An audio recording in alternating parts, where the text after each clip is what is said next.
There are songwriters and there are magicians. And I consider that being as close to God, close to the Creator as you could possibly be. You're in that thin place. Oh, try out, there's another gear on this thing. Hey, this whole time I've been driving, it turns out, what's this? Boom!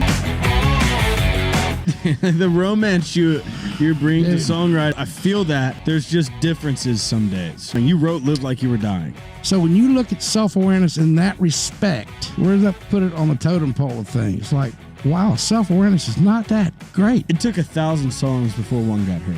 You come back and we present you this verse and chorus, and you go, I thought y'all were supposed to be good. Selling titties, Titties Beer, just the thing to get your granny in the ear. That's our message to up-and-coming songwriters who want to move to Nashville. Be willing to sleep in that goddamn car.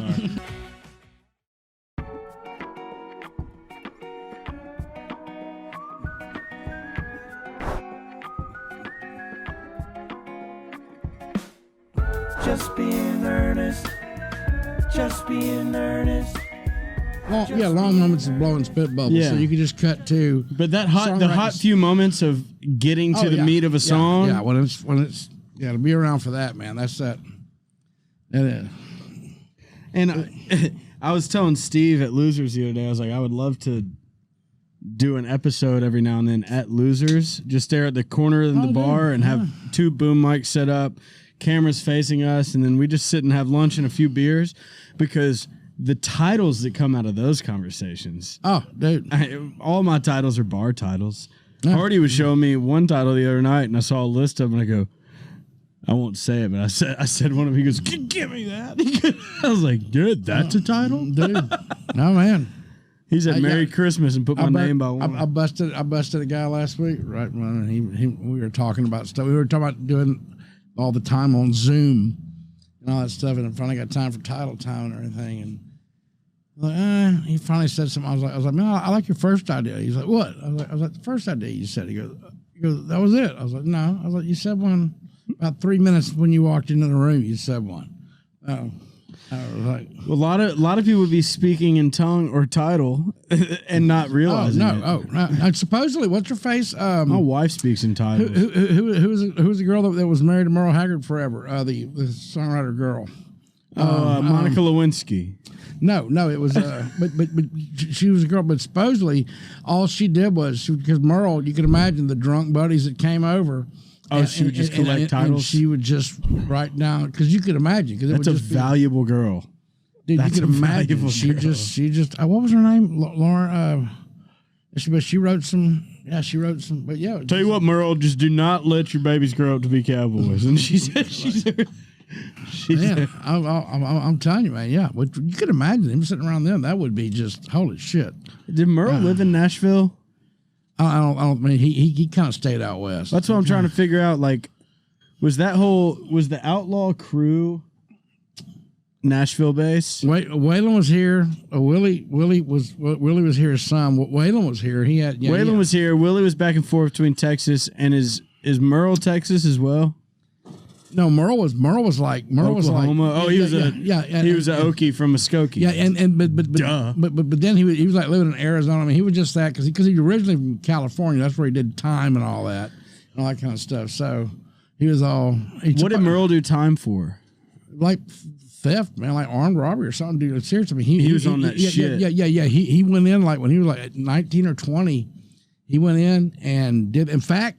Either that he went and did his 7 years or whatever. Merle did 7. He did a whole stint. Yeah. He did. He did it run. Shit. He did at least a nickel because he did that.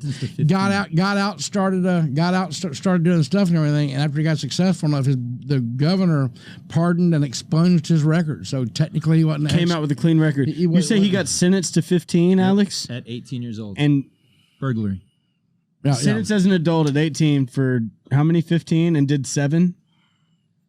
Came out as a 24-year-old and said, "I'm going to Nashville." But he was right. But he famously wrote like "Mama Tried" and stuff. Right, sure. I turned 21. He did turn 21 in prison. I didn't know how real that was. Mama tried. Dude, Mama tried to raise me better. That song is airtight, by the way. It is. That song is freaking, oh my God. I turned 21 in prison doing life with no parole. Doing life without parole. No one can steer me right, but Mama tried to raise me better. But her pleading I denied. That's that right. leaves only me to blame. Mama tried. Fuck. What do you want? I mean, dude, it's thinking about that whole movement of just like the Willie, Waylon, Merle, Christopherson. It's just, and Johnny Cash it's humbling to get to, like, in a way, follow in those footsteps. Oh. And I love Music Row for what Music Row is, because though it is changing, ever changing, there's still like that spirit of Music Row. That's why I really wanted to get the 75 Cadillac and drive. Like, I just wanted it to have down here. Because it's guys like you, guys that come, like the guys like you and Hardy in particular, that come, that are game changers, that actually, as opposed to step and repeat. Once again, we talked about that last time. I think that there are vast majority of them are replicators, and then you have creators. Yeah. So there's people that can kind of come along and truly advance the ball, not just take it to the next logical little spot, but chunk a pass. Cover some yardage. Yeah, but I think a part of that too, if that's what I am, I mean, a lot of it inspiration wise is going backwards. Oh yeah.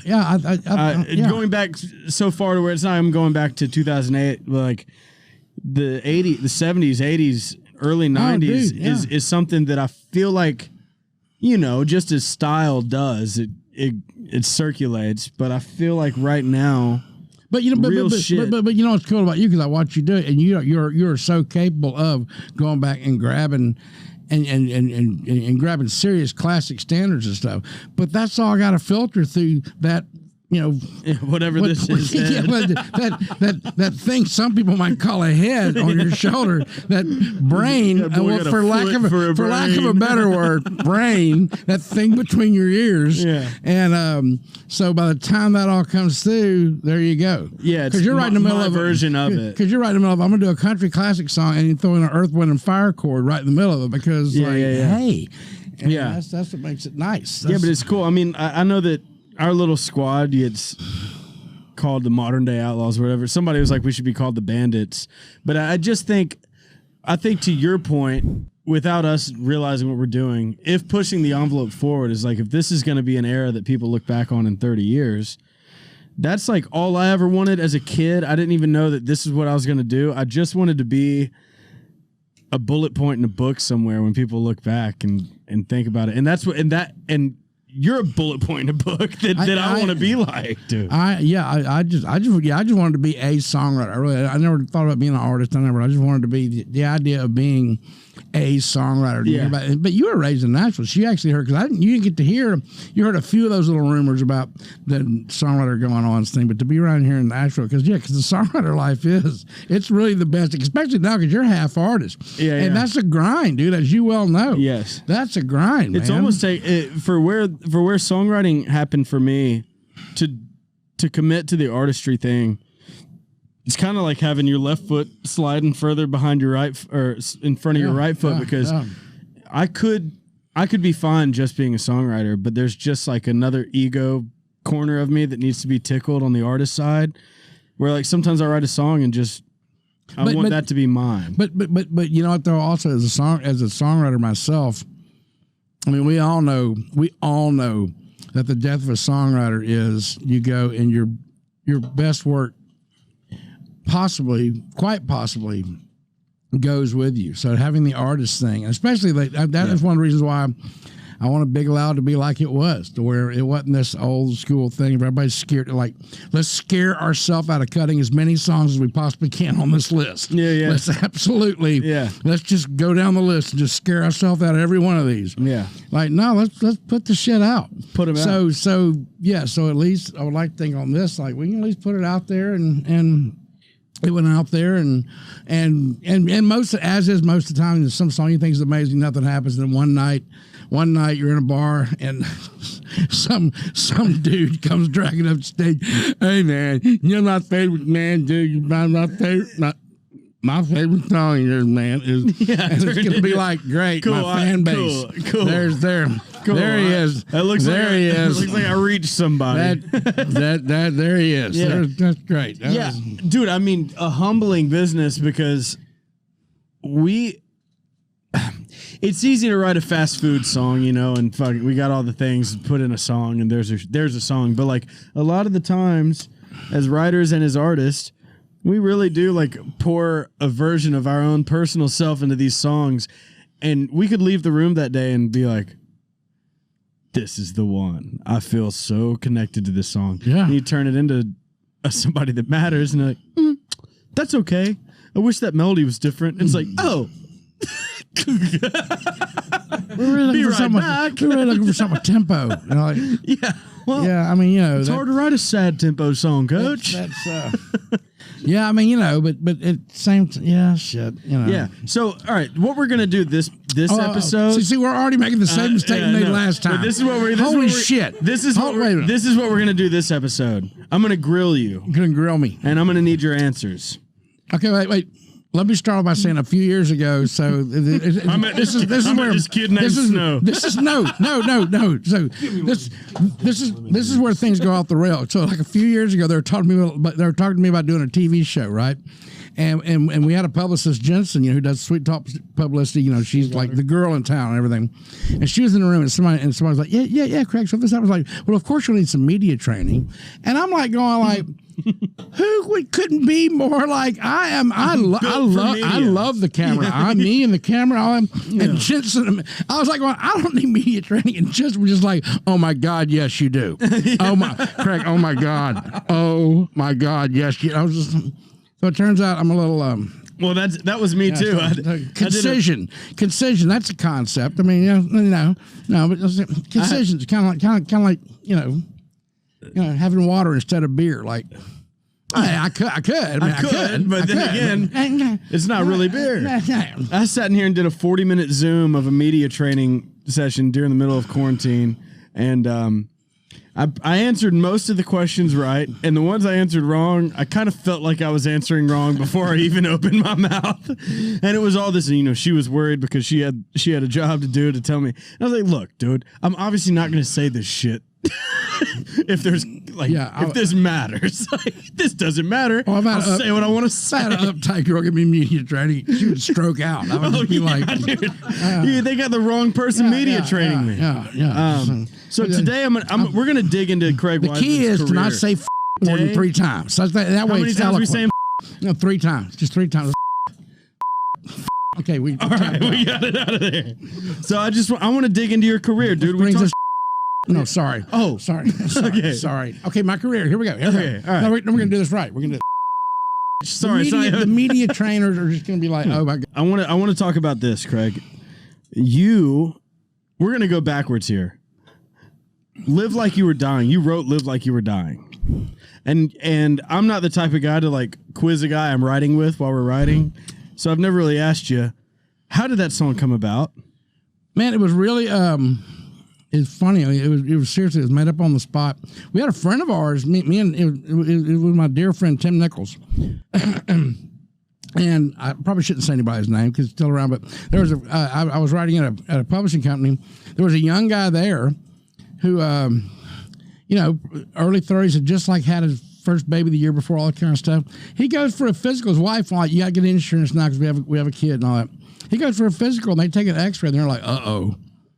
And this guy was kind of a little hype. He's one of those guys, anyway, you could tell. Give him something like that, and he would friggin' just auger in. You know, just you kind of have hypochondriac to start with. Now he actually has an X-ray. And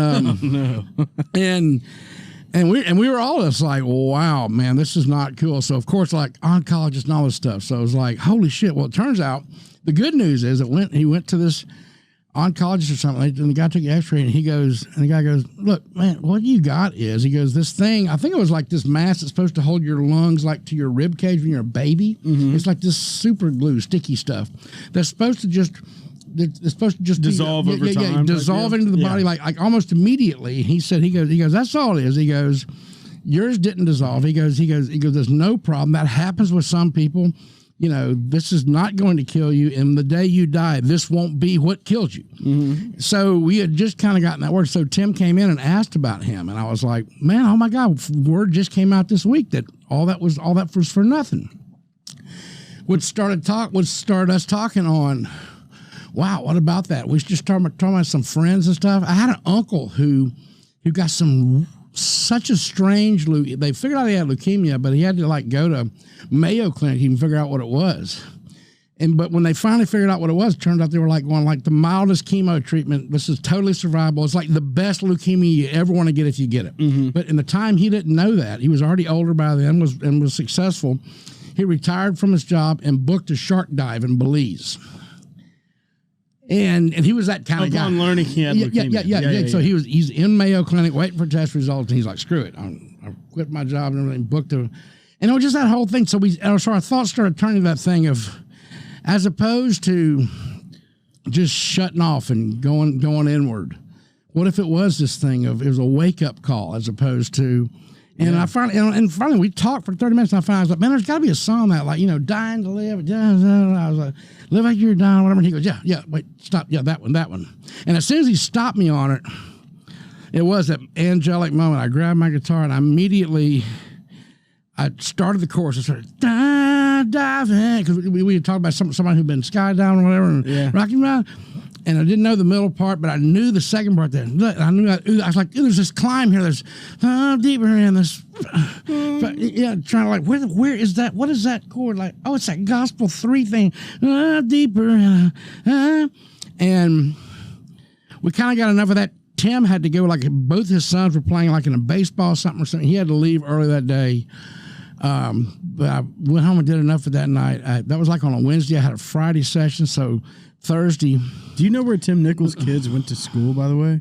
By chance? Wasn't it? Was it? Did they go to like FRA or? I think so. Yeah. I think it was Franklin. Or CPA.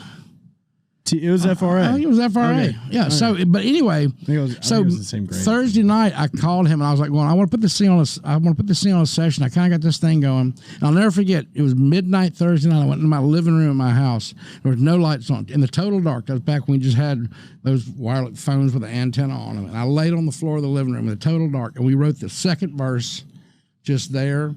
And I was still trying to figure out. I was like, because we had that. Watching Eagle as it was flying, I was like, man, we need a really, really better line there. We need that really good right before the hook line. And I was saying something about, man, there's like one of these things like, you know, give forgiveness. I was like, forgiveness, and just to make it work, forgiveness, I've been denying you. And I was trying to say you've been, but I was like, no, that I've been denying. It was like, yeah, that's the thing. That's the thing for you to let it go.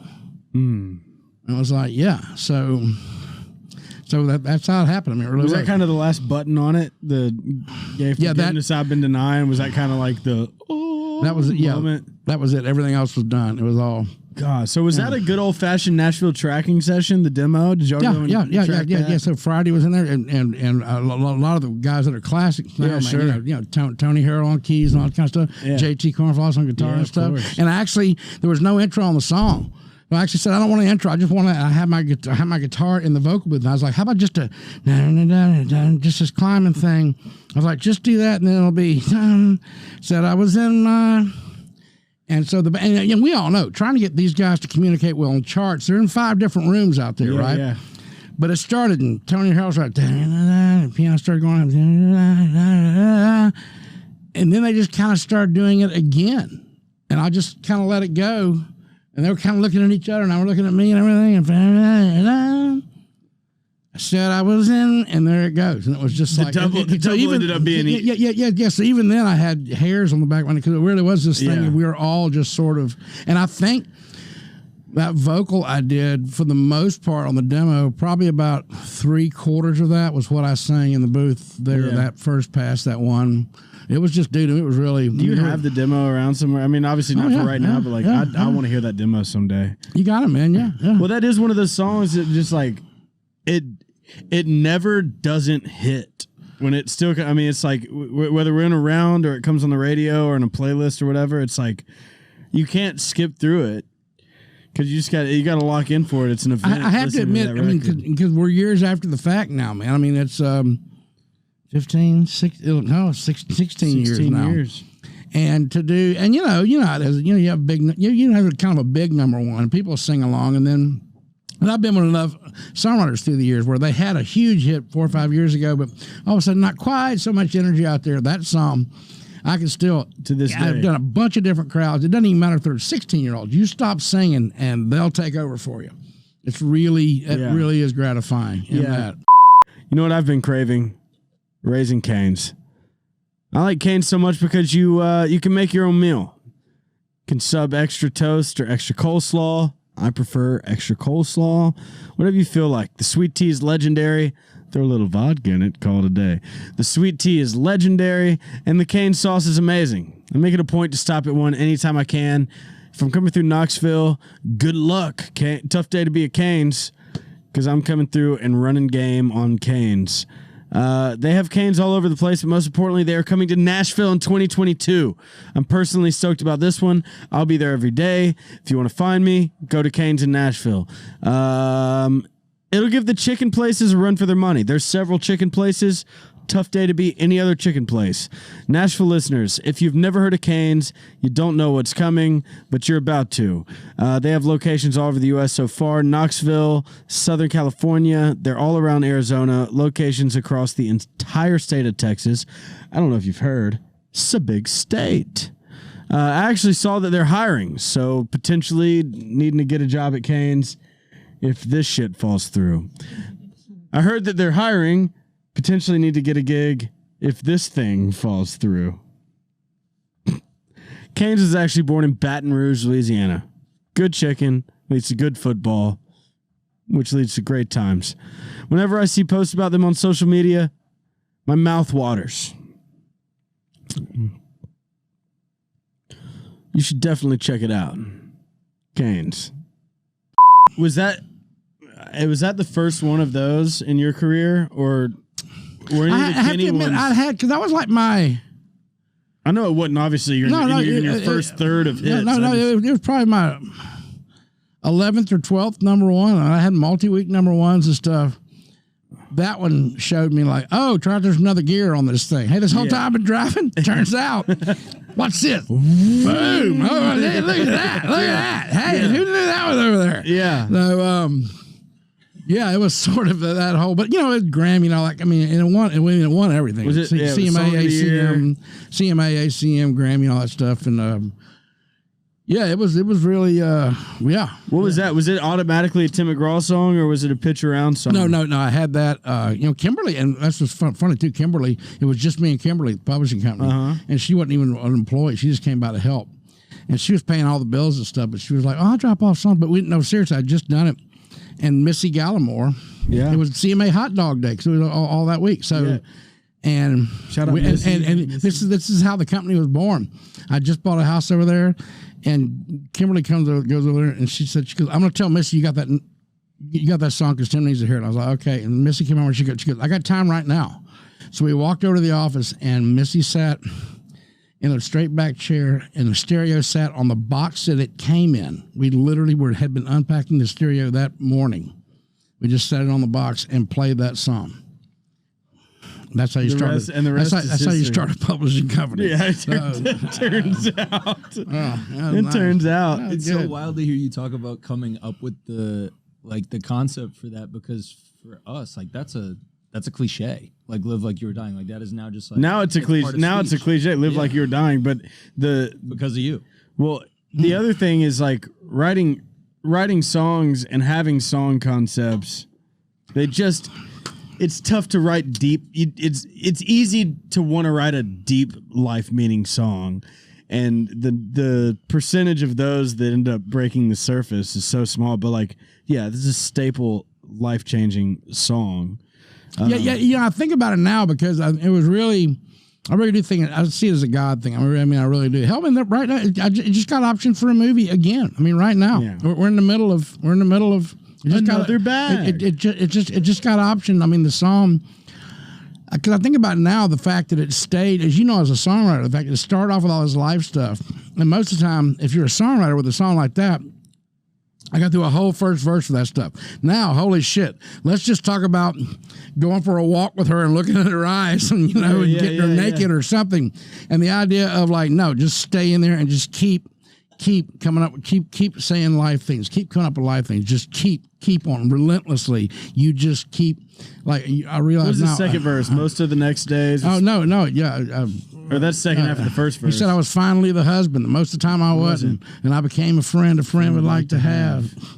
God, dude. And all of a sudden going fishing wasn't such an imposition. I went 3 times that year. I lost my dad. God. Finally read, and I'd been wanting to say something about the Bible. I didn't want to start with that, but I finally read the good book and took a good long hard look at what I'd do if I could do it all again. And then I went skydiving. No. I mean, a master class on breaking hearts across the world. It's sort of just it is of God. It's a God thing. Like it really is. Yeah, I've said on here before, like, I don't know, songwriting is one of the coolest jobs to have because if done right, we do nothing at all. We're just vessels. Like you can work to write a song, but like the moments happen when you are just susceptible to something passing through you. My wife's a minister, and she's asked me to do, and I do look at it spiritually, but through that, there's the Celtic people and the Irish people, they call, the ley lines and stuff. They saw there's a thin places, and they say that's where the wall is thinnest between earth and heaven and the angels, and that's what they call that. To go one farther than that, they say God exists in the absolute universe. So absolute being there's no time. Mm-hmm. There's no time. That's why God can be present. When God is present in your life as a child, as when you're an old person, perhaps that's happening at the same time. And music. Yeah, or whatever. So, and that's just it. So when you're writing a song like that, when you're writing a song like the good stuff in those, and you know this, you go get a cup of coffee, or the song, you set it down, 5 minutes later you reach for an ice cold cup of coffee and look and realize, like, I got this coffee 5 hours ago or 5 minutes ago. I got this coffee 5 hours ago. And I mean, you're just like, I can't tell you how many times I've just been shocked at, it's been 5 hours. Mm-hmm. Dude, those are the days, as you well know, where there is no, and that's why they have to, like, for this thing today, mm-hmm. people know that are around me know that, I can get up in the morning and tell you 10 times. I know exactly what I'm doing at 4 o'clock. But if I am lost in a song, if you don't come pound on my door at 3:50, I will have no idea. There is no, I got to go do this thing. Right. I mean, or at least I kind of hope, because if you have to remind me that I'm lost in this thing, which is where I want to be, which is where, and I consider that being as close to God, close to the Creator, yes. as you could possibly be. You're in that thin place. You can hear the angels' wing yes. beats right there. There is no time, and you're just in this thing, man. This friggin' the romance you bring to songwriting, you articulate better than I can, but I feel that. Because there's just differences some days when you're writing songs. Yeah, if you're just lucky enough. I mean, and you show up all year for maybe a couple of those days, and it's totally worth it. It's so freaking worth it, man. So holy shit. Was the good stuff like that too? Yeah. Was it same type of? Yeah. What were y'all talking about to get to the good stuff? That was so I'd gone to RCA over there, and they had a security guard, Rusty Martin, who went on to be ASCAP security guard, and he passed away. But he was as soon as I got there, people were like going like, "Hey man, the security guard, he's from Mississippi too." So I was like, "Hey Rusty, what's up?" He goes, "Yeah, I'm from Boonesville, which is way up north, different part of the state from me, nonetheless." So he's the nicest guy though. We'd talk and stuff, and so I was supposed to park off like where the peons, but I'd always just park right up front in the circle, and Rusty would be like, "Don't worry about it, don't worry about it." So. I was starting to kind of get his story like, well, how'd you get up here? Like, well, his wife, obviously, he came up here because his wife had terminal cancer diagnosis. He brought her up here to go to Vanderbilt. He did the whole thing. Which happened first? Live Like You're Dying or Good Stuff? Live Like You're Dying was first. Wait a minute. Good Stuff was 02. No, Good Stuff was first. Okay, all right. Yeah, Good Stuff was first. Yeah. So Rusty's wife had terminal cancer. Yeah. So and he wouldn't ever really tell me a story like you're just going to go up there and quiz someone when they're at the front desk at a place, and everything. But I was starting to get more and more of his story and stuff when he camped here for his wife and all that. Well, I was writing that day with Jim Collins, and I was a few minutes late, and Jim, I had talked to him enough, so we got in the room, and he goes, man, did you know Rusty's story? I was like, yeah, and he told me a few things I hadn't heard, and we sat there enough thinking, and we were sitting there like, because he'd been married about 20 years at that point. I've been married about 12 or 13, and we were like going, man, what about that, dude? If you got, I mean, you're with somebody long enough to know this is your forever partner, you just lose them like that. Like, dude, that's tough. And Jim was this guy from Texas. He's like, man, I kind of have this song like the good stuff, like, you know, about that redhead over there and whatever. And I was just like, oh, wait a minute, man, wait a minute. And, you know, it was a Friday. It was a sunny day.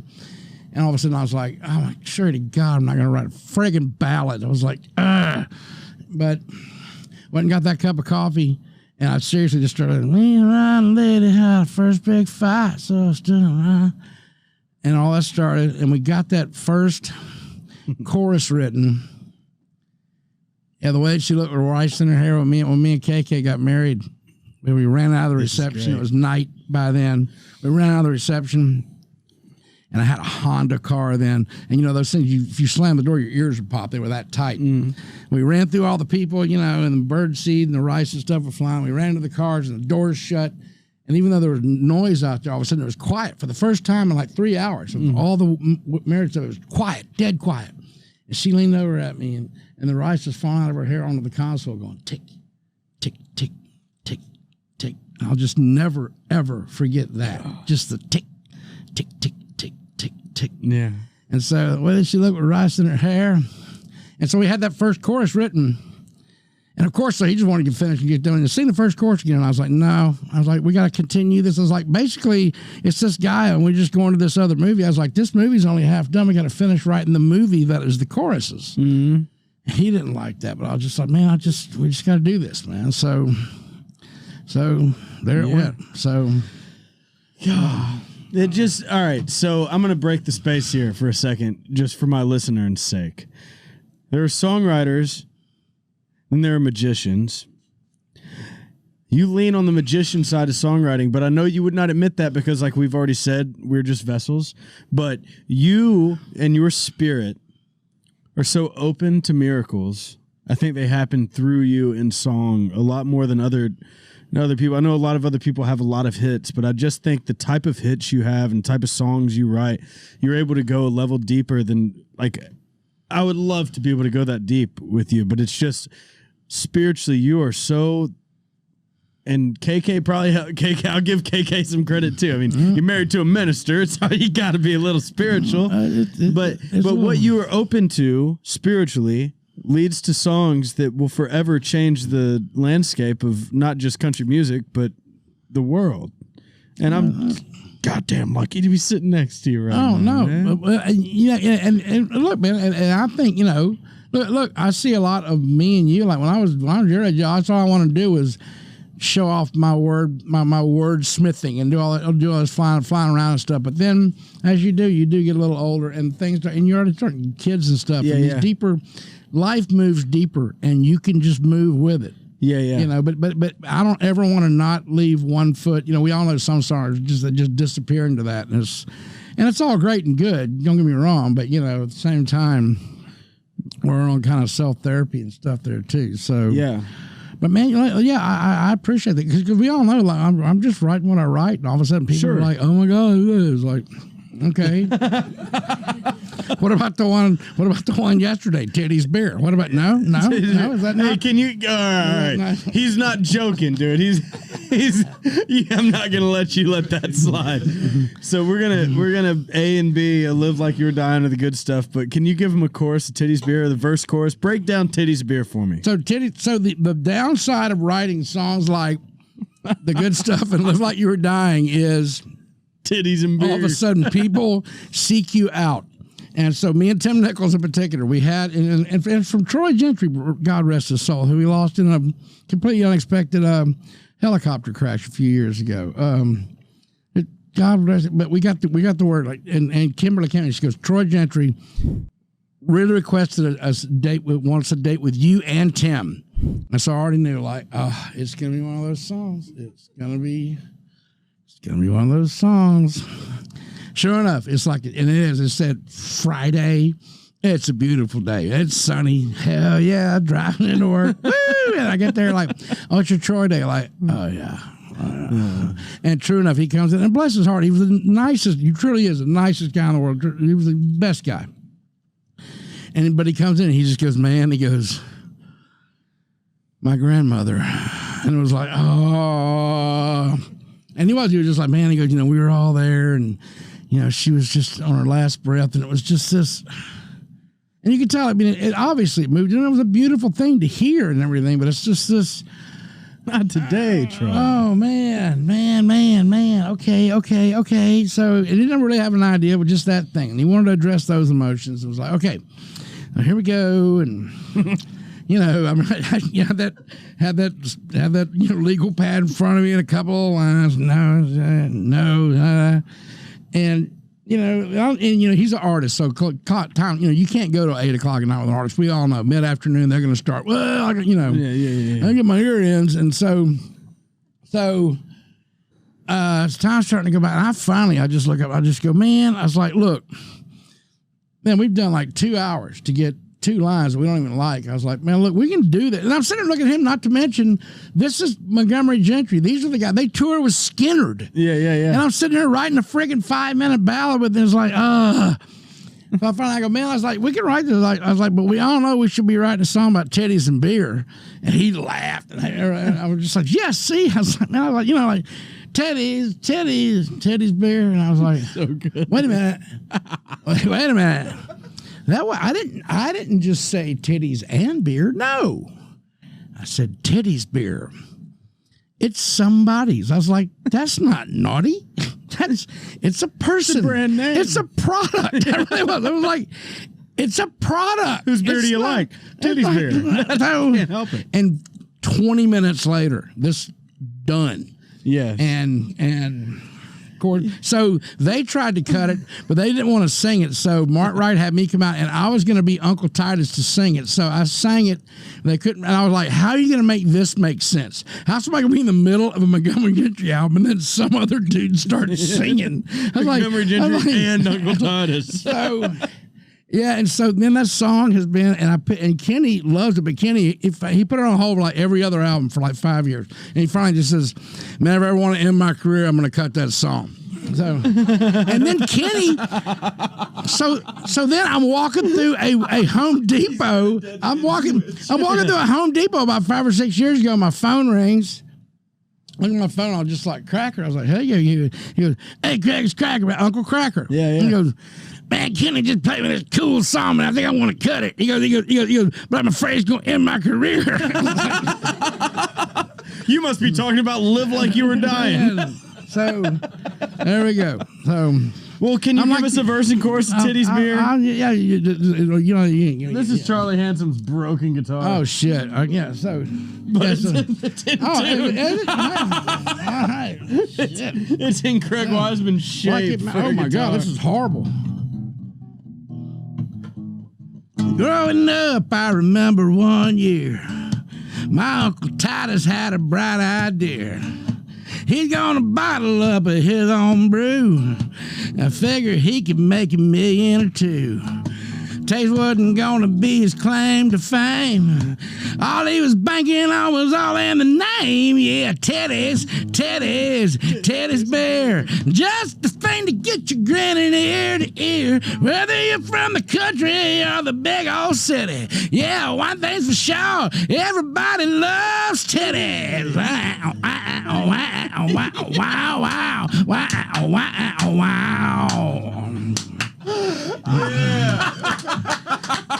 Let's go. Give me that thing. I was exceptionally proud of the second verse. Second verse is well, shit. Okay. All right. He had a marketing plan worked up. He's gonna sell them all in big old jugs. He wouldn't package them in a 6-pack. He gonna sell them by the pair and call it a rack. Hey, he just knew it'd be the next big thing. And Dolly Parton in his ad campaign selling titties beer. Just the thing to get you grinning ear to ear. When your day's been long and your work is all shitty. What could be better than a big mouthful of wow, wow, wow, wow, wow, wow, wow. Titties beer. Yeah. Okay. Oh my God! Look, dude, you gotta have 2 gears. You gotta have. Who cares? Oh God! You gotta have 2 gears. Yeah, fun. Can we chug a beer really quick? Yeah. I just want to. That's what I'm saying. I want to. Is it beer break? Let's hit, Have you done a ChugBud yet? No. What the hell is that? Oh well, it's about to make your drinking life way easier. Miller Lite. A Bud Light. 2 Bud Lights. So basically what we're going to do is you'd crack your can open. Oh. Put this on top. Oh, it has a little cutter on it. Oh, dude. Right? That's a little brilliant. So we'll get a Bud Light in here and shotgun a beer the Oh, my God. real way. I hope I don't backflow. Well, there's no chance you're not going to be better than the way Chris Lane did it. Dude. Oh, Chris Lane. What is that? Did you fool him and tell him it's communion wine to get him to drink it in the first place? Hey, here's it. Well, look, Chris has many gifts. Chris, he's a friend of ours. He has many gifts. He has many gifts. Many gifts. You know, that not being one of them. That. You just do one at a time. We got No, go. I got another one back here. Shit. Use one? No. Here. Wait, Open that first. Can we just do this? Or does it? I gotta do all of it. Okay. Yeah. The look. Okay. Like, I may not be back for a while once this starts. Well, I mean, okay, this is kind of amazing. That little. So you just want to turn it up first, and then pop it like a shotgun, and you're off to the. Okay, this is gonna take me a minute. That's fine. There's no rush. It's just okay. Get it up first. And then okay, pop it. this is all kind of brilliant. I have to admit, this is all. This is pretty good. It's pretty good. America's favorite drinking tool. Truth or chug. You can opt out of chugging if you want to do truth or chug. Yeah, I try to spare people's feelings. This won't be hard. Okay, go ahead. Okay. Truth or chug. You're the richest guy in this building.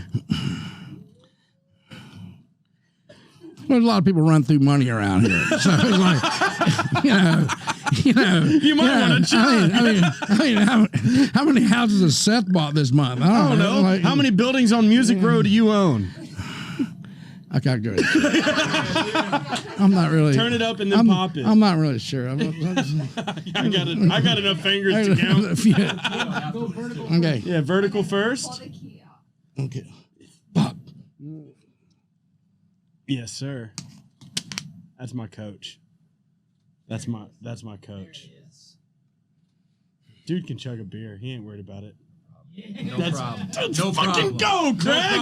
Let's go, dude. Let's go. It only took us 17 episodes. That's pretty good. Yeah, dude. That's pretty good. Isn't that great? Oh shit. His key fell off, but you can use that later. I stepped on it for you. Okay. Save that for later. Dude. That was exhilarating. Little ChugBud's going kind of crazy. Get your ChugBuds. It's not going to be the longest party in the world if everybody's doing that. I was joked to say you could fill this up with aluminum foil and punch holes in it, and it's a drug bud. Yeah. You just smoke a bowl out of it. That was good. It is good. That was actually, yeah, that's good. I like that. It's a party enhancer. I'm going to start selling them as merch pieces because at concerts, they're going to go to the merch stand, see t-shirt, koozie, hat, drinking mechanism. Oh, dude. Yeah. You know that. Yeah. Yeah. It's only fair we go the other way. Oh, truth or chug? I guess you get to ask me a similar question. Careful what you ask. Mm-hmm. Truth or chug? Truth or chug? Okay. One of your worst co-writing experiences. I might tell the truth. Okay. Okay. I don't even know. I doubt they even listen to this podcast. Yeah. Craig knows what it is. No, he don't. Oh, trust me. You say one ill thought word about somebody. Word will get to them immediately. I know, your phone will be ringing before you get to your car. I'm gonna chug this beer, but I want to. I want to tell you. I want to tell you about a songwriting experience I had with you that I'll never forget. You and me. If you don't know this about yourself, some people have horror stories of writing with you. I have heard. Well, I've never had that experience, and I take it as a compliment that and a huge blessing. I just always say, well, the talented people don't have any problem with me.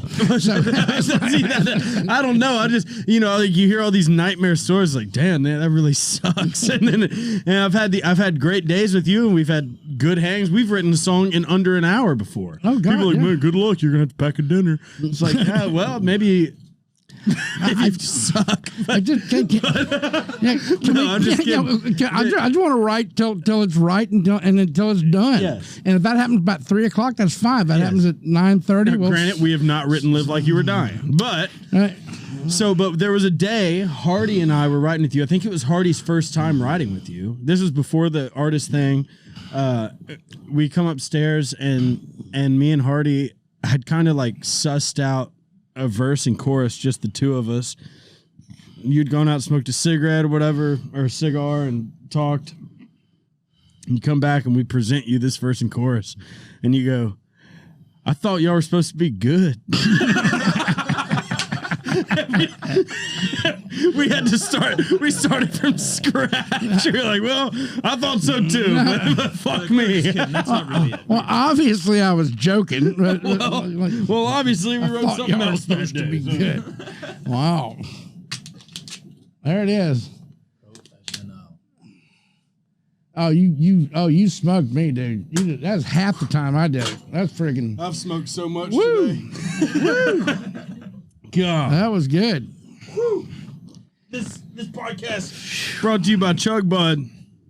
If you ChugBud. can't drink it, no one can. Oh my God, ChugBud is. Sure. Yeah. Just make up a new. If you can't drink it, no one can. That's the brilliant thing about ChugBud is like people will buy one, and you immediately get so drunk you lose it, so you have to buy another one. They're yes. Oh my God, they'll sell 17 to one person. They should make holster straps for the ChugBud you just throw on your belt.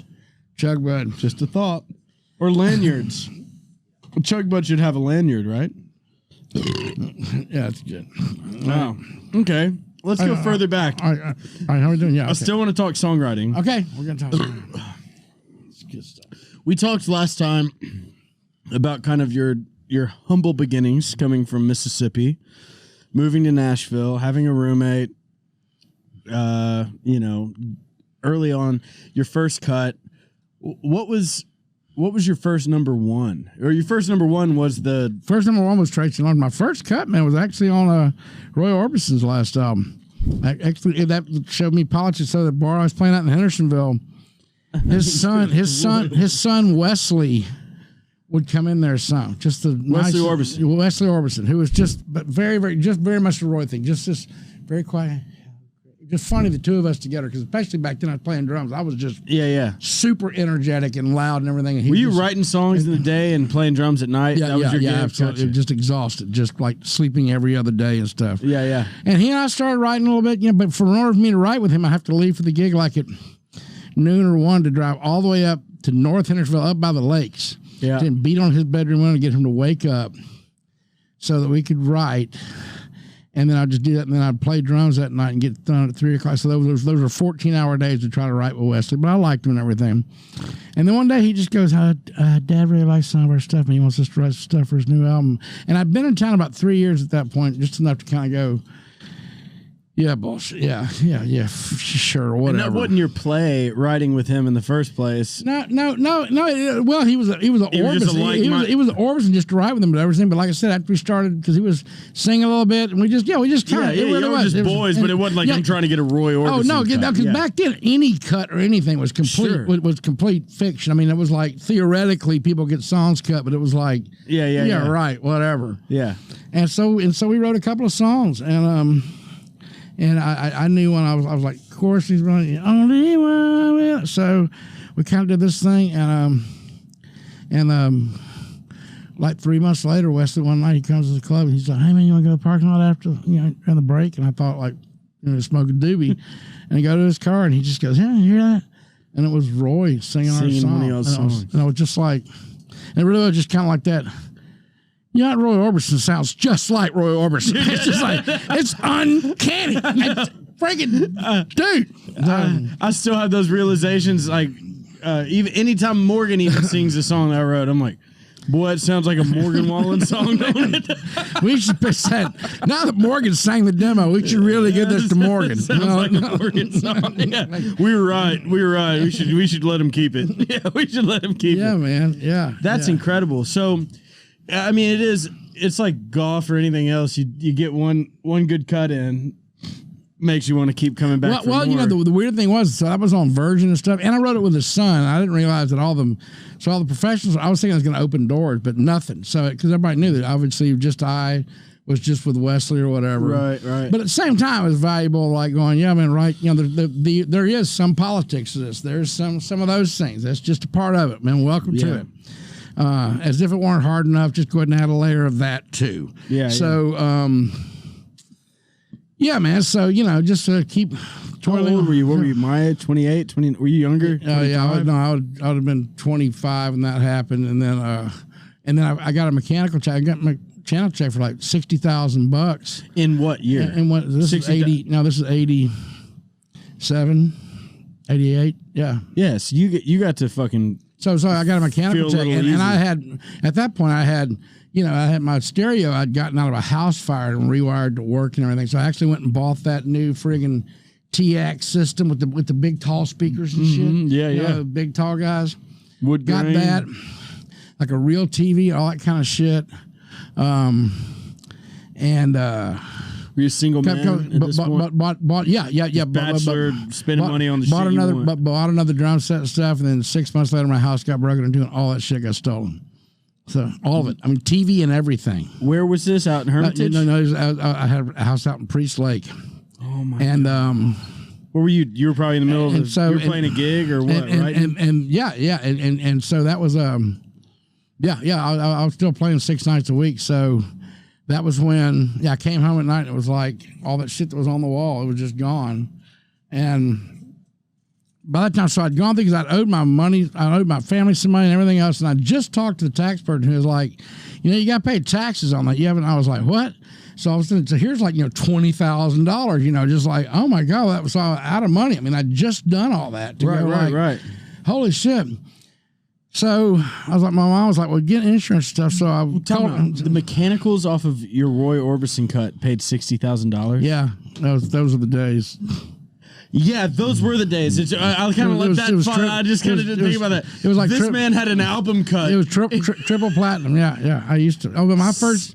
Your first cut was on radio, and then no, and then my first. I was making mechanical checks for $75,000-$100,000 before when my airplay checks were $1,500. That's just that doesn't happen. No, I was getting. Explain what that is. Okay. Oh, sorry. Yeah. So people can understand that. So mechanicals. Okay. So most time what happens is a song of ours goes out and it plays on radio stations, and it's a game of pennies. But there's 10,000 radio stations, and if 10,000 radio stations play it over and over and over again, these pennies add up and everything. And don't get me wrong, you can't retire. You can't retire anything, but you can make a good, a song is a good wage there for a while. Mechanicals actually are back in the old days when they'd sell records. Actually, per song, there was a few pennies per song on that record. So and math is simple. If you were making, if there were 4 or 5 pennies to be made per song, and it sold a million So a penny for $1 million, that'd be, so 4 or 5 would be $40,000 or $50,000. So if there were 2 songwriters, so that'd be maybe $25,000 each. If there were 3, whatever. And once again, if you work 3 or 4 years and you get $20,000, once again, it's better than a kick in the head, but depends on who's kicking. But nonetheless, but that's also why, like the rock and roll guys, pardon me, back in the day, like I knew a couple of guys that did Aerosmith and stuff, and just off album cuts. I mean, it didn't all go up their nose or to 7 ex-wives and stuff in their set, because those guys are selling 20 million. So think about 20 million records. At a penny a pop. So if you're on there and you're getting 2.5 cents, so if you're getting 25,000 per million times 20, like, wow, okay, that starts That's where people up. start flying private. Yeah. So no problem. But so that was back in the day when that's how records worked like that. So and there were still, so that's why they sold those records like that. So basically they set it up where $1 or so would cover all the songwriters on a record, and then the artist would get another couple of bucks. The record label would get a couple of bucks, and basically then they would sell that record for half price to the record store. So that $10 record, they sold it to the record store for $5, and all that was split up. And about $1 went to the writers, about $2 went to the artist, $2 went to the record label. That was how the world worked forever. And most of the time, you had a record. If you were lucky, it went gold, which is 500,000 or $1 million. But then modern music really came along. The Beatles introduced that. But then, by the time we get to the 70s, all of a sudden you got these Barbra Streisands and Frampton Comes Alive and these things and these guys that are selling, and then the Thrillers, that are selling 20, 40, 60, $80 million. And it's like 80 million copies, and it's like. And think about that. Just think about what's his face, producer on Thriller, Quincy. Producer thing on that. He would have made about $0.25 a unit. So instead of pennies for me, he would have made a quarter per million. 80 million records later. I'm not good at math. He made $20 million in production. No, I am. And he wrote Thriller and all that kind of stuff. But his production, he made $20 million. Produced that record. Of course, from what I hear, hanging out with Michael for a year, like, you barely worth it. Woo. No, but for Quincy, that also I get to stand in that studio when I was in LA on one of those trips, and like we're in there. I forget the name of the studio, but I'm standing in like the control room. Young Thug is in the main room, and I'm just in the control room, and the studio manager or whatever comes out. It was me and Seth in there, and they're like, do you know anything about the studio? I was like, no. He's like, well, like Michael Jackson cut Thriller in here, and like he started naming all the shit that's been cut in there, and I was like, well, like all that's original, like all this is still. And I just remember thinking, damn. And I seen a picture of Michael Jackson like walking to his car, and it's like out of that back door, and I was standing in the parking lot looking at that door. I was like, damn, bro. And it's just not that long ago. So much, the landscape has changed so much because you're talking about. That beer was so cold and delicious. That beer, it was a good cold beer. And delightful. Can I smoke one of your cigars? Yeah. Maybe I'll actually enjoy this one. I don't know. Yeah, we know. The last one was not for enjoyment. That was for brand opportunities. Bud Light would be excellent. Have one for your. Hey, Tishomingo, have one for yourself too. Ern, is that Westlake? Oh, Tishomingo, it's 3 minutes till 5. You're done. Have a beer. What did you say? Is that Westlake studio? It had to have been Westlake. Is that where you recorded it? Yeah, I went to A&M studio, which is We Are the World, and God knows. I mean, the freaking A&M stuff. My thing was, I was there back when I wrote for A&M Records. I went out to L.A. and Sting had been in there, and Sting was on this Jag where I was when the early green movement. So his big thing was like save water. So his way of saving water was to not shower. And he'd been in the studio for a month, and they're in a vocal booth that's about this big, and it had just rough wood in it and everything. And they stopped calling him Sting and started calling him Stink, because literally the guy had not showered Look, you get a European that hasn't showered in 4 or 6 weeks, buddy. My man. You got a band. My man. My man. Wow. That's wow. Yeah. So, but I want to, in regards to we're talking mechanicals, and it's for the people that listen to this podcast, this part of the conversation will be interesting, just based off of I think a lot of my listeners are fans of music that want to know more, and then also songwriters who know this but would like to have a voice speaking for them. So explain, in the last 25 years, like, mechanicals now are not what they used to be because of streaming. Obviously streaming has changed the landscape of what we do, and like, you know, you got to have a number one at country radio to make money. Having an album cut, like what you were saying, having an album cut in the 80s or 90s, you'd make money off an album cut like you would make on a number one now.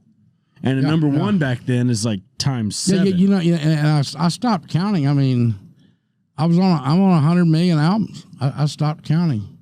I'm on 100 million albums. And that was up till You have personally had been writer share on 100 million albums sold. That's insane. Yeah. I mean, yeah. It was, yeah. So how many buildings on Music Road you own again? Have you seen my hot tub? It's got the LED light kit. It's got the. I've seen your parking spot. I've seen that I can't park where you park. Yep. No, but I want to talk about that because I think, and tell me if I'm wrong, look at the beer ladies here. Cart girls. Cart girl. Thank you, Tish. Tell me if I'm wrong. I feel like we're on the correct upswing to get back to. It might never be like it was, but I feel like songwriters are there's hope in the future of songwriters. Supposedly, I'm on several things. Supposedly, Spotify is starting to come back a little bit and pay a little bit and share because they started off. I mean, they didn't even they ignored. They paid the label, they paid the artist, and there was nothing. I mean, you know, back in the day, seriously, you get 10 million streams. I mean, I think they did the math at one time, and it was seriously per stream you got 0.00, like seriously, like 7 zeros and then like a 4. It was like, yeah, it's not like, a penny. A penny is you have to get like 100 million airplays to make like $1,000, right? You know, so they're starting to change that some. And once again, people tend to look at. People think songwriters like yourself. You get on a run like yourself, yeah, you can do pretty good. But for the most part, songwriters. It really is that thing, is that feast or famine thing. Like you get a few things and you'll make a little bit of money, but then it'll be 2 or 3 years before a little bit. And when it's all said and done, it can average out quickly. I mean, you making that, I made $150,000, $200,000 on that song. Okay, I made $30,000 last year and $35,000 a year before that, and next year I'll probably go back to $35,000. Pretty quickly, that averages out to, you know, it's a living. I mean, it's not. It's like having a normal job. Yeah, exactly. Which is great. You can still write songs and make. Yeah, you can make enough to survive, but the difference between the people, your friends, your circle. There'll be 2 or 3 guys that are making. But we also have that. But we also have that thing that the kind of money we make like that. All of a sudden, we go from the bottom tax bracket to the very top. So all of a sudden, boom! I got a big check. Yeah, 40% of that's gone. 40%. So okay, here comes that big check. Well, a little more than half of it's in the bank for me now. So so those kind of things. So yeah. So when it's all said and done, it's all great and everything, but you know, yeah. To go on a tear is great, but but the reality is it's a bit more, you know, it's definitely what and this isn't a question for myself because I have my own thoughts on it, but for people listening, what would be advice that you would give to new songwriters? You know, I get all kinds of messages as I'm sure you do if you went through your DMs. I just want to. I've been writing a bunch of songs. How can I break through in Nashville? How would you do it? Yeah, what would be your advice? Well, man, look, that's the thing now, because seriously, because I was doing NSAI song camps and stuff in the 90s, you know, and you got some housewife from Minot, North Dakota And like, what are you gonna do? Tell her to move to freaking Nashville? Like, Divorce her and move to Nashville. Well, I mean, but the thing is, there's the one good thing is I don't want to just bitch about streaming and stuff, because the good thing about it is one of the reasons why I did this is there used to be so many just gatekeepers. I mean, Nashville did used to be 8 or 9 labels. The people that ran the labels were more or less the top producer that ran that, and there were just there was these gatekeepers, and it was just that simple. All the songs had to go through there. All the artists had to pass through there. It was almost like they had a lottery that was set. If there's a lottery set between just us in this room, okay, and there's one lottery a month, and we all get all the tickets.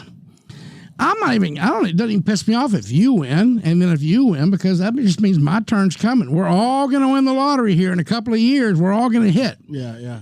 And that was kind of how this town was, and that really kind of pissed me off, even though I made money from it. It was still like, man, that's kind of bullshit. So, and then things started breaking down. There's more producers and more labels. So I have to admit, with the streaming thing, I mean, think about the biggest household names you've heard in recently are Bieber and Taylor Swift. They did it by opening a laptop and singing covers. So the gatekeepers aren't there. So when this whole thing, and I do agree, if you want to be a songwriter, coming to Nashville just so that you can place and pick up basketball against Michael Jordan, because you're not going to get that good playing against your chubby brother. You got to play against Michael Jordan. You got Michael Jordan over here. Michael Jordan's chubby brother. Mickey Jordan. And give him the opportunity to walk in a room and go, man, I thought you were good, dude. No, you're right. No, it'll happen, and I'll hear about it, and I'll call you. No, you're right. You're right. But still nowadays, I mean, you can open your laptop and do it and get it out there and do your stuff. But the thing is, that's scary, because that now we're getting real. So okay, I just wrote the best song ever. Like, okay, well, post it. Now, let the people decide. If you've only got 20 likes and 14 of them are directly related to you, maybe not the best song ever. Maybe not. So that's it. So you want to get real. So, okay, here you go.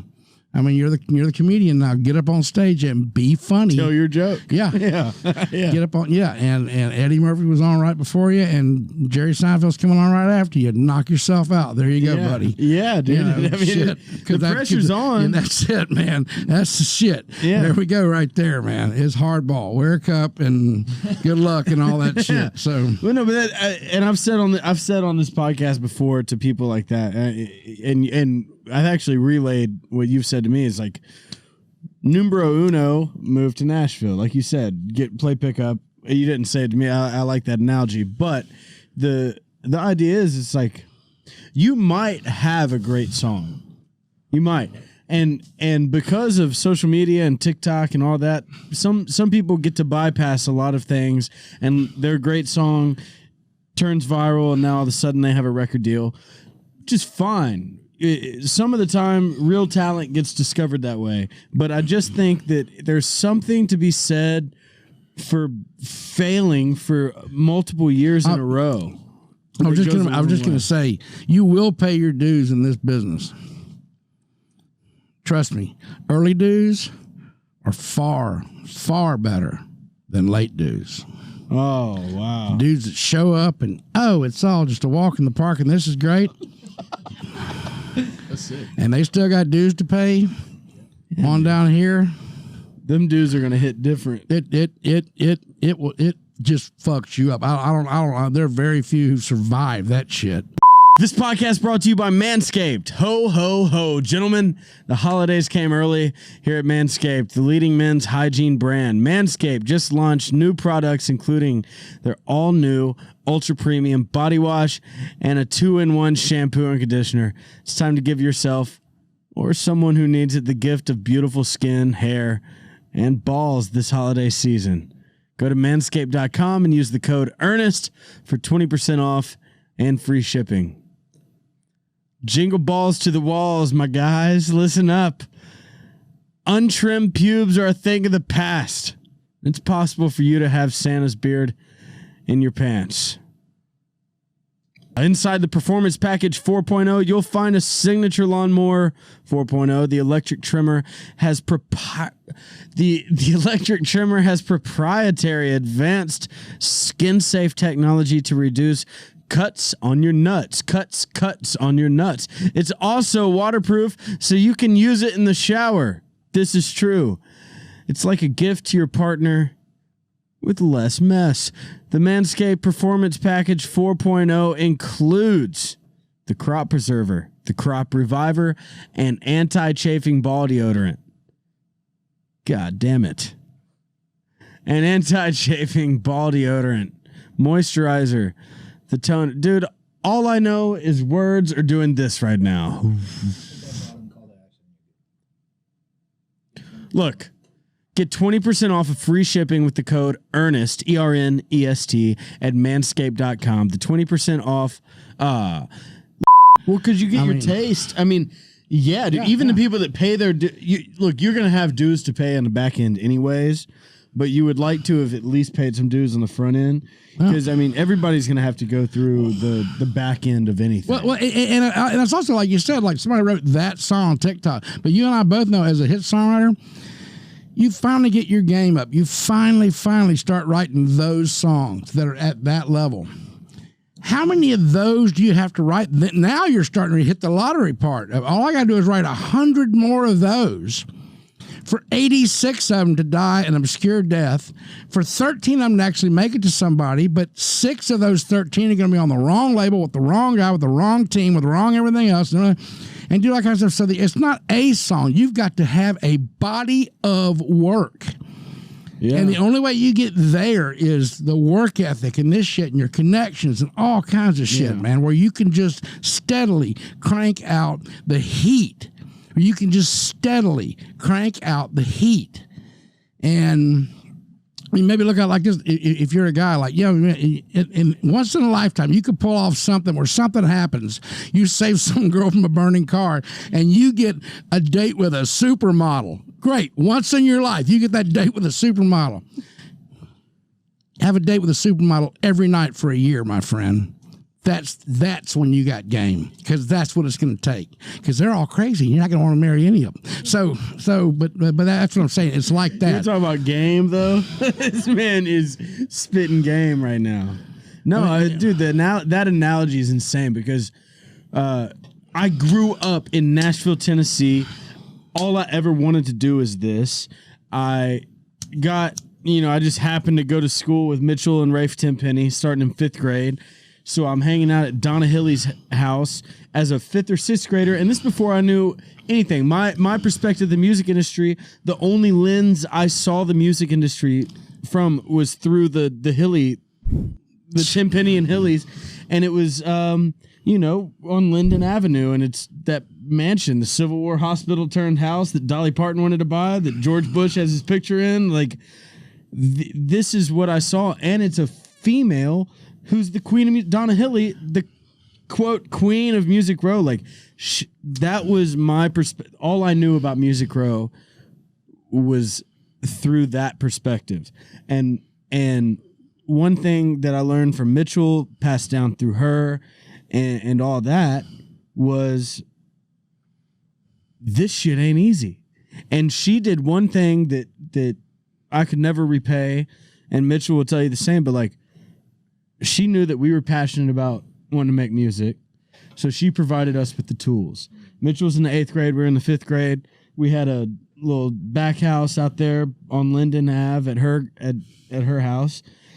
She let us turn it into a studio. Mitchell turned it into a studio, and Mitchell let me and Rafe come in there and have porn magazines and frickin' a beatbox between the two. That was 5th, 6th, 7th grade, and they moved.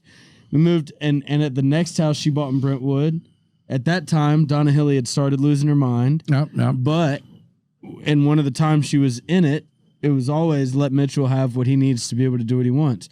And created a work ethic, because Mitchell has never used his grandmother. He really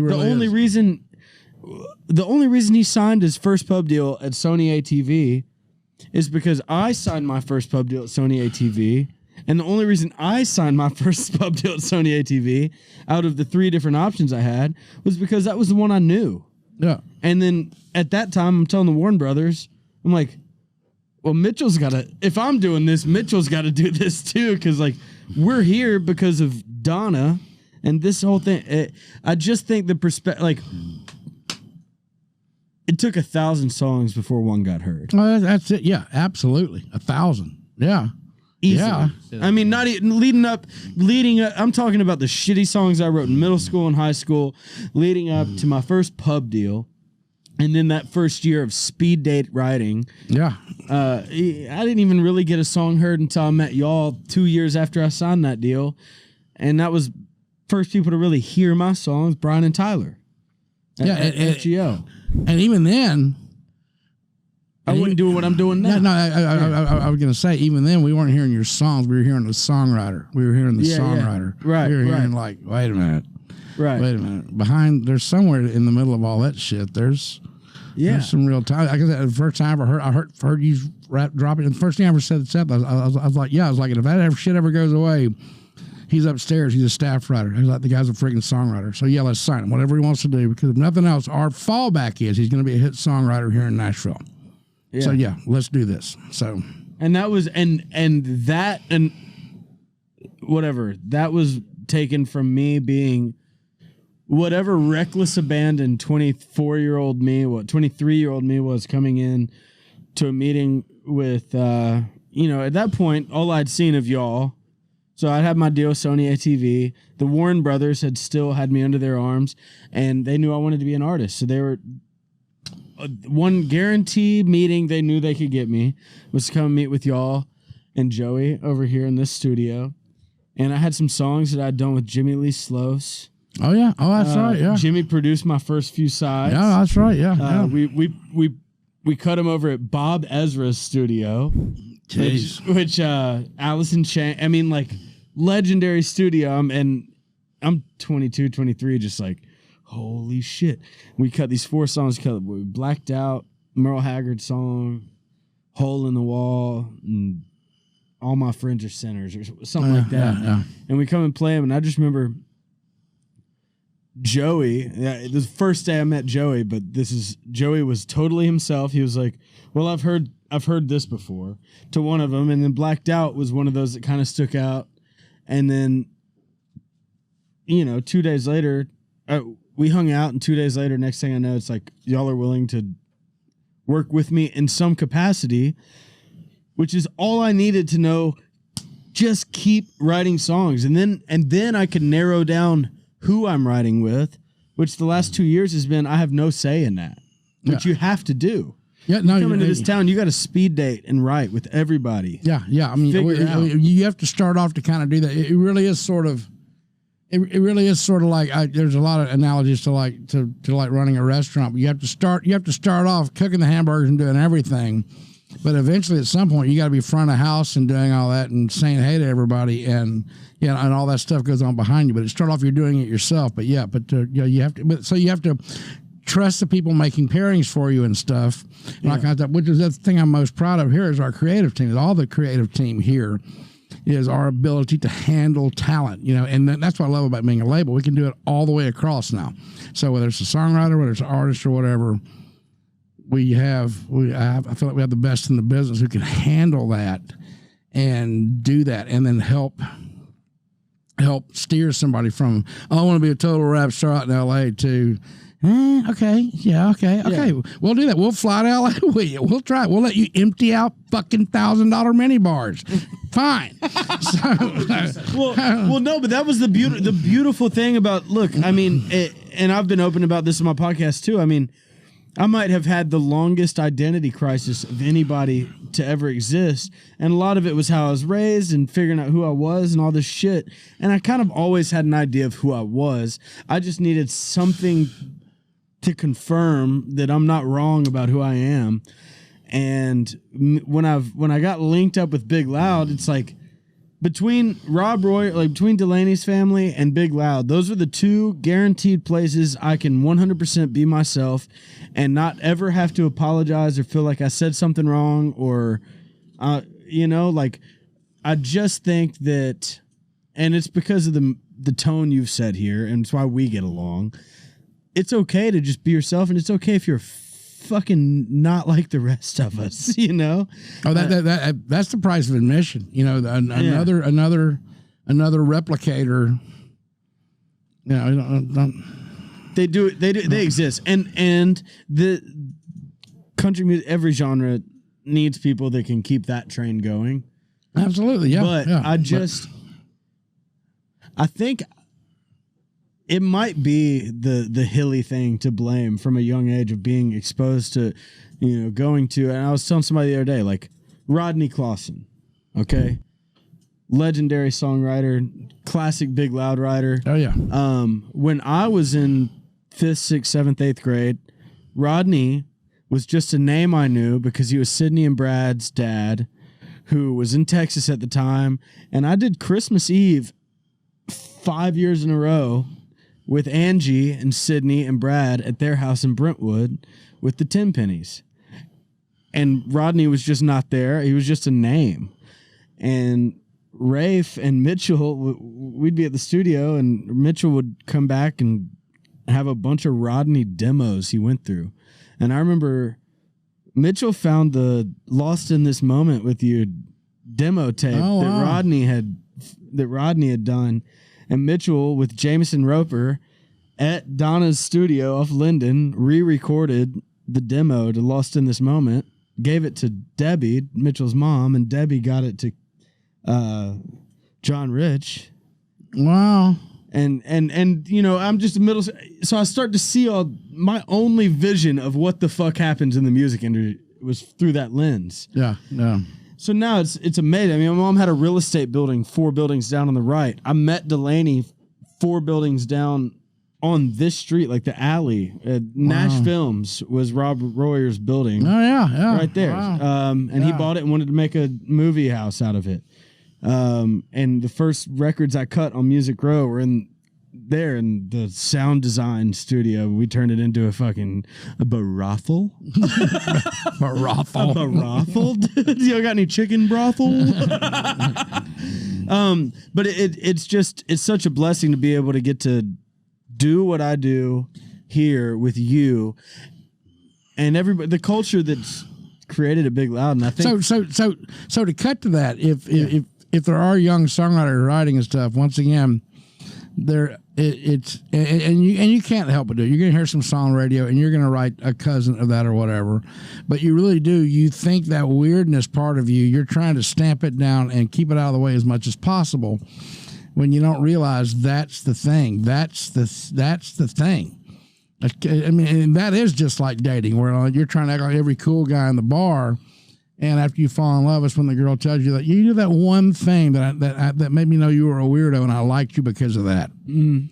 It's just like that, in spite of yourself, like this little thing that accidentally slipped through. So, because that's what God gave you. Because that's what I realized. That's why I was writing tempo. Because I got back in the time, back when I was coming through. It was all these guys, and Paul, and Paul Overstreets and all these guys, and I was trying to write life ballads too, and I was like, I'm 25 years old, and not to mention, friggin', I mean, just these famous guys and stuff, Mike Reed, for instance, and I'm like going, well, they already got a Mike Reed, how am I going to imitate Mike Reed better than Mike Reed imitates Mike Reed? So when I started doing my own thing, like that's what God gave you. That's what sets you aside, but you don't trust that. That's the last thing you want to do. You want to do this thing you've created that imitates all this other stuff. But the thing you have, the thing you really have, is that unique part of you. But that's what makes it so tough. Because for you to really show, okay, I'm going to break out this unique part of me. It's the trust fall. But yeah. On stage in front of 1,000 people, I'm going to really, really be me. And that's the shit. That's tough. It's, but it's also, I think it's one of the coolest things in life too. I'm going to do me. That's tough. That's just tough. I don't care who you are. I don't care what you're doing. And especially in this, but that's what you got to do, because it's the only thing you've got that makes you different. Yeah. Everything you've done up till now might quite possibly just be an amalgamation of everything you've heard. Yeah, it's easy to feel comfortable getting up on stage, doing something you know someone else has done. Yeah, more or less doing covers. Yeah, being a cover man is not that tough. Yeah, you're karaoke with real instruments with you. But get booked writing your own shit. Yeah, it's like I said, just in life, being yourself, man. That's it's tough, but that's what's going to set you aside, and that's how you're going to find. That's how you're going to find your real friends. That's how you're going to find your real love of life. That's how you're going to through being yourself. So, well, you have no problem being you. Did you ever have any trouble being you? What were you? No. You know, I was so lucky because I felt like I was a bar drummer here in town, and nobody knew who the hell I was. It's been 18. So I wouldn't even come on Music Row that much. I was just so nobody knew who the hell I was. So I was just me, like in lieu of because one of these days I'll be somebody cool. Did you ever play at the Starlight? And then no, I didn't play the Starlight. I played the Hall of Fame. I played all these, there wasn't that many bars. That's just a weird thing. Now there's more. There's more bands and more musicians on Lower Broad than there were in all of Nashville at that time. Yeah. Like live music and stuff. You had to go like Nolensville Road was the only place where there was a bar every mile or two. Right. And that was, but yeah. So I was just myself because. Who cared? Nobody mattered. I mean, it didn't matter. And then all of a sudden, this happened, and all of a sudden I was being myself, and I couldn't. And I tried to kind of be cool or be something. I don't know, man. I just sort of. Like, were you 23 and was like had a realization and then think, or like? No, I wasn't thinking about it. I've always just been lost when I was doing it, and try not to be like. That's the thing too. Self-awareness. I do some songwriter things about that, but I have a songwriter thing, and think about this. So spiritually, first story in the Bible that involves people is Adam and Eve, right? Adam and Eve, and they're naked in the jungle, baby. Woo! It's all good. It's all good. Everything's there. They got it. It's all taken care of. God's like, man, you guys run this place. Your party. 2 rules. Don't. There were 2 trees too. There's a tree of life and the tree of knowledge. They're just like these 2 out of everything else. Just leave it alone. So, and that's all a metaphor. And I don't want to get into girl or guy or whatever. It's human nature. Are we sure Adam. He wasn't talking about peyote? So even the peyote was in play. I mean, come on. So you chose an apple over peyote. Yeah, but human nature ate the apple. And think about it. And this is Old Testament God too. He would smite your ass. He would knock you. He would take you out. Angels, flaming swords, pestilence. I mean, dude, the Old Testament God Jesus came along as the PR person of all time. Because Old Testament God was like not screwing around. Yeah. But so Jesus was so Adam and Eve went expressly against his wishes. And what did he do? Did he spy or anything? No. He just goes, okay, you want that? Fine. Self-awareness. Here you go. Didn't even call it a sin. But it's a curse. It's like self-awareness. There you go. How's that? All of a sudden, I'm naked. All of a sudden, I'm scared. All of a sudden, I'm scared of God. I'm scared of me. I'm scared of what could happen to me out here. So when you look at self-awareness in that respect, where does that put it on the totem pole of things? Like, wow, self-awareness is not that great, man. No, it's kind of a curse. It's a curse. It is a frigging curse. Yeah. And let me take us one step farther. So, game, and that will shut down any creator, how's that? Was that line cool? Is that like, dude? It's just it's the demise of everything. It's the demise of any creator. To like, how am I coming off? What's going on? And for me, I mean, and not to run anybody down or anything, but where in the United States is self-awareness probably jacked up to its highest levels? I would say like Hollywood. Mm-hmm. And we all, as a result, we watch Hollywood and these people running around in that little Thunderdome of, well, I'm going to do this so people think this about me, but these people that are thinking about me, they're thinking about them. So they're thinking about how I got to think about how they're thinking about me because they're thinking about me, but they're thinking about how they're going to look about how they're thinking about me when they're thinking about me, when they're thinking about me, and I'm thinking about that. and it's turned into that shit that literally is just it's just an ongoing reality show. All of us watching Hollywood, and they think they're totally cool and setting the trend, and they don't realize that all of us right here like going, what are these bozos going to come up with next? Because it's just a pool of just self-awareness, of just eating itself. But once again, I'd say this is all just human nature, but nonetheless, so that's where self-awareness will get you, and it will shut you down as a writer so fast. Your skills as a critic will grow 10 times faster than your skills as a creator. So there's that. So how can you shut how can you shut that off? And that's such a life lesson though, because it's crazy though, because self-awareness does go the other way as well. Being self-aware is healthy in some capacity. As a creator, you're right though, because overthinking, and like I say all the time, comparison is the devil. As soon as you start comparing yourself to what anyone else is doing, you will never be good enough the second you're comparing to somebody else. You're only comparing to see if you can level up to them, not if they're leveling up to you. Would you say that that's one of your greatest strengths as a songwriter, is your ability to shut off self-awareness in the negative context and just focus on the creation? Is that what everybody's saying about me, man? Cool. Is that cool? Is that cool? I've never heard anybody break any of this down as well as it's being broken down, so I don't know what anybody's saying. It's got to be. Well, once again, I have to think about that in terms of me. Shit, I don't know. But you're shamelessly yourself. You're talking about not doing. You just can't. Yeah. Nobody made you wear that. Look, the worst, really one of the worst things about Live Like You Were Dying and winning a Grammy and all that kind of stuff, and lots of interviews and stuff. So many people are like, what do you think about all this kind of stuff? I'm just like going I don't have answers to that shit. I don't know. Fuck. I don't know. And you know, I don't care. And just this. My role is to be an observer, and to be the observed is kind of, first off, it sucks, and I don't like it. I feel like I'm a very boring subject. It's just like, why is everybody fucking talking to me? Like, just going about your life and say something stupid to your girlfriend so I can write a song about it next week. It's just that thing of just that. I don't know why anybody wants to listen. We're gonna have to do a part 3.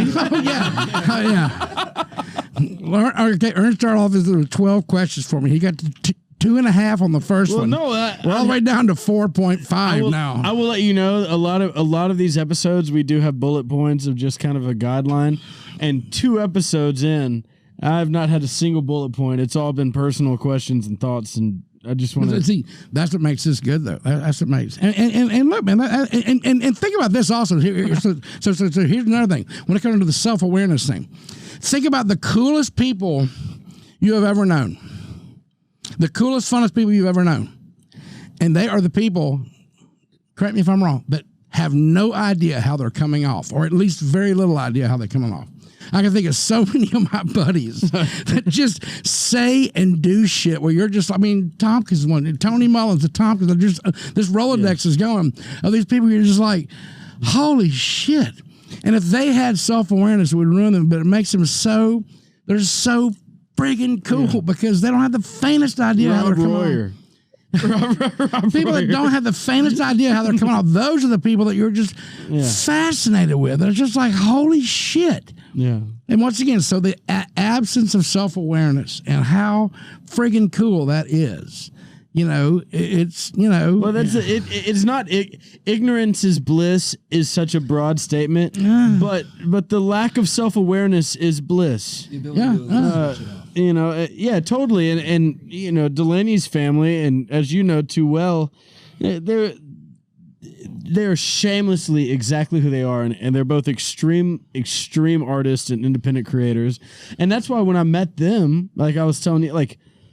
I grew up in a household that had no creators in it. It was coach and real estate agent. Great family. No. But when I finally met a creative family who accepted me for exactly who I was, and I got to be shamelessly myself and make stupid jokes and say raunchy things, and it was fine because it's just, I can't stop being who I am. And they let me be that, and then y'all let me be that. That's why the last 8 years have just been 10 years almost have just been better because of it. Well, like I said, just so when it comes to any writer out there, well, for anybody living their life in particular, but any writer out there, First of all, move to Nashville if you really want to do it. Yeah, I have to, like I said, there was that whole day of like I said, the fact the gates are down and everything, but especially if you want to be a writer, if you want to be an artist, I mean, who knows? But I would just say you get here regardless. I mean, you just have to know. It's and not to me because there's that thing that tests you, man, and it should. And as far as I'm concerned, that's probably the one TikTok thing. That's the problem. I think you moving to Nashville, that in itself just shows that how serious you are. You try to play these soda shop discovery things with somebody who is, I mean, I put it this way. How lucky were we with like a Carrie Underwood who literally was like, wasn't she take us to the movie theater in Butthole, Oklahoma? She does this show. She's amazing and everything. And then it turns out she had all these other things. She had the tenacity. She had the drive. She showed up for the song things. All these other boxes that have to get checked that are tough. It just so happened she had them. Mm-hmm. But that's the reason why. How many stars have come out of American Idol? Well, 1 or 2 out of all those people. Because frankly, a lot of those artists crashed and burned because you can check enough boxes to win that show. Yeah, but you can't check enough boxes to keep winning. Exactly, to keep going. So so getting here and getting tested and getting here and getting tested. Get told no. And then don't stop. that whole thing, because it will break you down and turn you into something new, which I think is yourself. Because there's so many people who exist in this little. I write these songs. My mom just tells me I'm great, and my girlfriend. There's this little safe bubble, and you get here and nobody's here to tell you that. You also get here, and just like I told on the first thing, on that first night I went to go see Tony Arata sitting beside Garth Brooks singing the dance and singing some of his songs, and I'm just like, holy shit. Right. What am I doing? I'm in the ocean with fish that big and that fast and that cool. And here's my little guppy ass back here drinking my Rolling Rock beer. But Garth drove his ass back home too after his first trip to Nashville. Yeah, it's because Garth had a similar story where he went. I think it was the Bluebird or somewhere else. He heard somebody sing something. He said, "Well, if this is what I'm fucking up against, I'm out." Yeah, man. I'm lucky enough for my I'm out to be 3 minutes. I mean, but it really is that analogy. You've been playing pickup. You've been playing pickup basketball with your brother, and all of a sudden you walk onto a court and there's Michael Jordan, and it's like, oh, I didn't know the game worked like that. I can't even see the ball, much less what the hell am I supposed to do with the ball I can't even see. And you realize like, well, I'm going to be in for a couple of years of getting my ass kicked by Michael Jordan every day. And that's when you realize like I got to settle in for that. And a lot of people are like, I don't want to do that. It's like, well, cool, yeah, that's good, fine. Go. I mean, that's fine. Yeah, it's fine. Like, it's not for everybody. I get it, but if you want to do it, it's here. But there's a bit of old person getting crushed and done away, and the new person kind of coming out of that. Yeah. I mean, it used to be. I was reading some books. The old school boot camps back when they were 16 weeks long. That was the whole, like Marines in particular. That was their whole point of getting you there, and it really was that shame and all that kind of stuff. They were getting you off your mama's teat and all this kind of shit. And their whole point was, no, first we're just going to pulverize you and treat you like a worm, because the young man that arises from that is who we're after. It was 16 weeks of just, dude, like, holy shit. So, that was their whole point. Boss can speak to that. How brutal is the first, whatever. Did you do 16 weeks? Is it? Yeah, I did. It was like 15 when I went through. But, I mean, that's exactly what it's designed to do. That's the designation. It wasn't like, break you down entirely. It just turns out this happens. Like, no, that's the psychology of it is precisely that. Yeah, 100%. It's stripping you down from what you know, what you're comfortable with, and just building you back up into that man or woman that you're supposed to be. It's taking everything that's comfortable and everything that you value so close and stripping it all away and seeing how you do amongst a pool of people who are also doing that. Yeah. But So everybody's starting from scratch. yeah, they shave your head, they give you the same clothes, wear the same socks, the same highs. Strip your identity, Yeah, 100% strip your identity from where you're at. and insert a new one, or at least give you the opportunity to build a new one. Right. I mean, like, there were people that I encountered who had never seen a black person before. Yeah. And, like, I tell this story all the time when I talk to people, and, like, how I could kind of sum up the military for me is when I was in Korea, I had 5 people knocking at my door when I first got there. I had a cowboy, I had a skateboarder, I had a surfer dude, hip hop guy, and that's exactly what it does, because you definitely don't lose, like, your sense of style, I guess you can say, or Right. like, you know, your roots, but you do, like, share a common bond now of going through that process of being stripped down and built back up. Yeah. No. I mean, the intensity of what we do is not comparable to No, not to at all. military, but the psychological breakdown of what it's going to take to fucking get through. You just being comfortable is not an option, especially for the first couple of years. You can work hard to get comfortable, but if you want to keep your feet in it, it's not comfortable. From everything I hear, it's not as intense and focused as boot camp, but it is crushingly longer. It's crushingly longer of that. You got nothing. I'm scrambling. I'm trying to come up with something here. And yeah, but the brotherhood that comes out of it, the people who come through that, people in my class, and the people who have gone through that, just like others Simplify and all that kind of stuff. People who've gone through it and do that stuff. I didn't have a cut my first 2.5 years at all in Pub DR. Get to the point where you're having multi-number ones like that. You know, we can always look at each other across the room and just like, hey man, yeah, Simplify. There you go, dude. That's one of the reasons why I chose to move back to Nashville, honestly. I mean, I was leaving Hawaii, and I had an opportunity to go back home to California. But what I knew back home was my mom, you know, my family, like that crutch that I could definitely lean on. There's something being said about being able to survive and make something of yourself when your back's against the wall and nobody's around. Yep. Yeah. I saw a great thing on TikTok. It was this lady. She was probably in her late 40s. And she said, or it might have been on Reddit, and somebody says, what's the greatest thing your parents ever did for you? And she said, my mother. She said, I came out of college with a boyfriend, and he and I were living together, and we lived together for about 8 or 9 months.